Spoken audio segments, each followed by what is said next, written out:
Ouais. Petit problème de siège. C'est rigolo, vous savez ce que j'ai dit en les voyant arriver, Myriam, Sylvie et Fred, j'ai dit comment ça va les enfants? Je ne sais pas ce qui va plus, je vous demande pardon. Je vous demande pardon. Ah voilà, très bonne réponse, bonjour, ça va bien papa. Bon, Sylvie, 2 heures de colle. Pardon. On va commencer avec elle. On va parler de l'architecture et plus précisément de l'ouverture d'un tout nouveau centre dédié à l'art. C'est en plein cœur de Paris.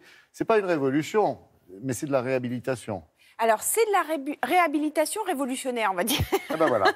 Et technologique à l'intérieur. Contradiction chez les gamins. Non, mais non. Non, mais vous avez raison. Alors, qui est à l'origine du bâtiment, enfin, architecturalement à l'intérieur, donc c'est Rem Koolhaas et son agence OMA.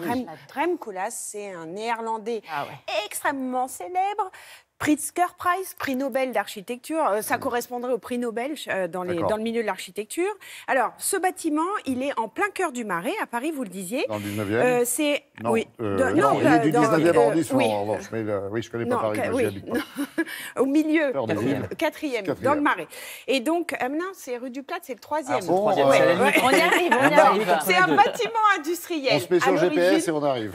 À l'origine, c'est un bâtiment industriel de 2200 mètres carrés sur 7 niveaux, organisé en U. Et donc, c'est protégé, c'est un bâtiment protégé parce qu'il faut savoir que tous les bâtiments dans le quartier du Marais, justement, sont sous la surveillance des bâtiments de France. Donc, en fait, il ne pouvait pas toucher à la façade. Alors, qu'est-ce qu'il a fait? Il est intervenu à l'intérieur et donc, il a joué sur cette structure, sur 7 niveaux.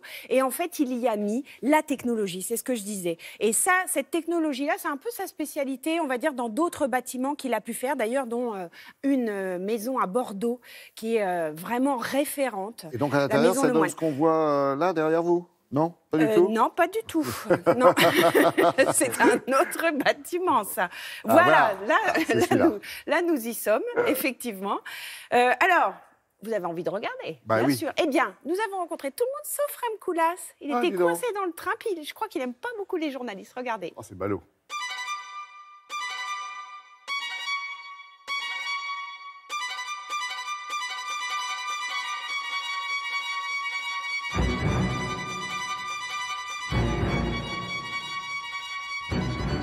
Koolhaas est vraiment l'architecte de l'urbanité, du retail et des musées.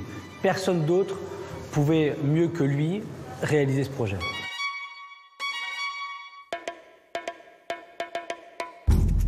La fondation a vraiment une vocation pluridisciplinaire. L'idée est autant de parler d'art, de mode que de design.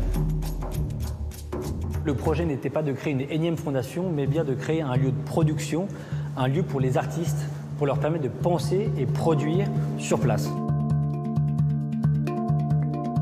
Donc nous, en face, on a proposé un bâtiment qui s'adapte à chaque œuvre et à chaque demande de l'artiste et de l'équipe curatoriale. Nous sommes ici dans un bâtiment de la fin du 19e siècle. Nous avons été contraints de conserver les 2 ailes de ce bâtiment. Et donc plus on a avancé dans le projet, plus l'architecture s'est concentrée sur son centre. On n'a pas pu toucher au bâtiment historique, ni ses façades extérieures, ni ses façades intérieures. Donc on a privilégié la transparence pour permettre de voir le magnifique contexte dans lequel on se trouve, à savoir le tissu historique du Marais.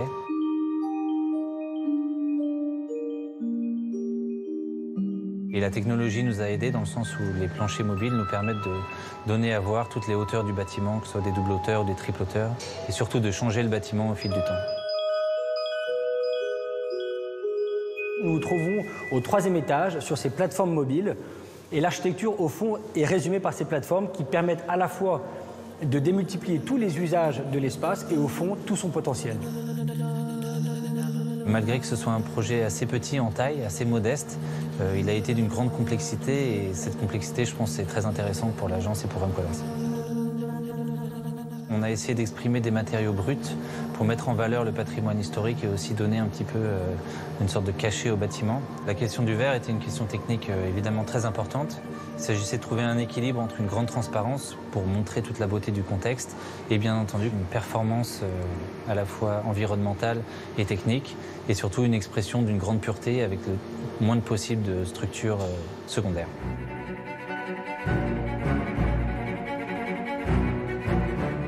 Paris restera une ville d'avenir tant qu'elle sera faire vivre son passé. Et c'est vraiment toute l'illustration de ce bâtiment. Nous avons réussi à construire une tour de verre de près de 20 mètres de haut dans le quartier le plus protégé de la ville de Paris. Et donc de ce point de vue-là, effectivement, c'était une grande prouesse de la part de Rem Koolhaas et son agence Audin.